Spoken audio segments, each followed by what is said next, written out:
মা আর আমি মিলে গিয়েছিলাম আজকে আমাদের পাড়ার নীলা কীর্তন দেখতে। আর সেখানে গিয়ে মা আজকে ছিটিয়েছিল বাতাসা। আজকে অনেক সকাল সকাল ঘুম থেকে উঠে পড়েছিলাম, এখন বাজে ওই 6টা বা 6:30টার মতো। আর আজ কিন্তু ছিল সানডে। তো দেখো ঘুম থেকে ওঠার পর এখানে কিন্তু সবার প্রথমে ফ্রেশ হয়ে নিচ্ছি। আর এখন কিন্তু দেখো সূর্যটা সবাই মাত্র উঠছে। ফ্রেশ হয়ে আসার পর এখানে কিন্তু আমি বিছানাটাকে তুলে নিচ্ছি সবার প্রথমে। আর আজকে কিন্তু মোটামুটি ভালোই কাজ আছে। বিছানা তুলে এসে এদিকে কিন্তু আমি আজকে ঘরটা মুছবো। আমি কিন্তু জলের মধ্যে সামান্য পরিমাণ লবণ দিয়েছিলাম, তো এটা দিলে কিন্তু ভালো হয়, কোনো পোকামাকড় পড়ে না। আমি কিন্তু সবসময় ঘর মুছি না, সবসময় কিন্তু আমার মাই ঘরটা মুছে। তো আজকে কিন্তু আমি অনেকদিন পর ঘরটা মুছলাম। মা বাইরে অন্য কাজ করছিল, তাই ভাবলাম ঘরটা আজকে আমি মুছে দিই। তো ঘরটা ওদিকে মুছছিলাম, তারপরে কিন্তু চলে গেলাম রান্নাঘরে গিয়ে কিন্তু গ্যাসটাকেও মুছে নিয়েছি। তো ঘরগুলো কিন্তু আমার মোছা হয়ে গেছে, এবার কিন্তু বারান্দাটাও মুছে নিলাম। আর আজ যেহেতু সানডে, তো আমার কম্পিউটার ক্লাস আছে, তো সেখানে তো যেতে হবে। তাই জন্য দেখো রেডি হয়ে নিচ্ছি, একটু পরে যাবো আমি কম্পিউটার ক্লাসে। যেহেতু রবিবার, তাই কিন্তু এখন সকালবেলা রান্নাও হয়নি। তো তাই কিন্তু আমি এখানে মা পুজো করেছিল, সে সন্দেশটা খেয়ে গিয়েছিলাম কম্পিউটার ক্লাসে। কম্পিউটার ক্লাস থেকে এসে দেখি মায়ের দিকে রান্না বসিয়ে দিচ্ছে। তো আজকে আমাদের বাড়িতে রান্না হবে মাছের ঝোল। আজকে রান্নাটা কিন্তু মাই করছিল, যেহেতু আমি কম্পিউটার ক্লাসে গেছিলাম। তাই আলু ফুলকপি দিয়ে বানিয়েছিল মাছের ঝোলটা, খেতে কিন্তু খুবই টেস্টি হয়েছিল।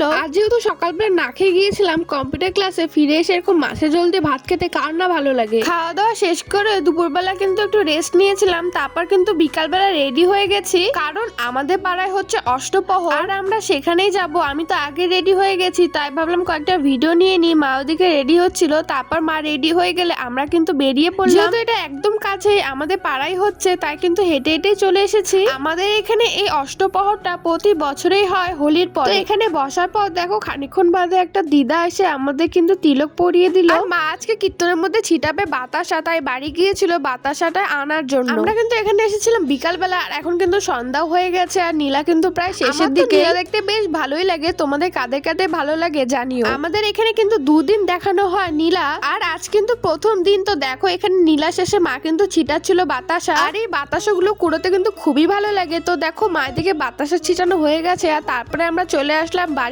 বাড়িতে এসে এখানে সবার প্রথমে বানিয়েছিলাম চা। আদা গ্রেট করে লাল চা বানিয়েছিলাম, যেহেতু এখন দুধ চাটা আমরা একটু কমই খাই, লাল চাটা একটু বেশি খাই। তো সন্ধ্যাবেলা এখানে খেয়েছিলাম হচ্ছে বিস্কুট দিয়ে চা। আর তারপরে কিন্তু আমরা আবারও বেরিয়ে পড়েছি। আমার কেন জানি না টাইপো খেতে ইচ্ছা করেছিল, তাই চলে গেলাম চাউমিন দোকানে, সেখানে গিয়ে খেয়েছিলাম হচ্ছে টাইপো। আমার কিন্তু টাইপো খেতে খুবই ভালো লাগে। টাইপোর সাথে খেয়েছিলাম হচ্ছে এই মিনি সিঙ্গারা গুলো, দেখো 10 টাকা 4টা দিয়েছে, এটাও খেতে কিন্তু খুবই টেস্টি। আমার তো টাইপো আর সিঙ্গারা খাওয়া হয়ে গেছে। আর দেখো কফি কাপে দিয়েছিল হচ্ছে স্যুপ খেতে। যেহেতু কীর্তন হচ্ছে, তাই দেখো এদিকে কিন্তু লাইটিং করেছিল। তারপরে কিন্তু আমরা খানিকক্ষণ কীর্তন দেখেছিলাম, আর তারপরে চলে এসেছি বাড়িতে।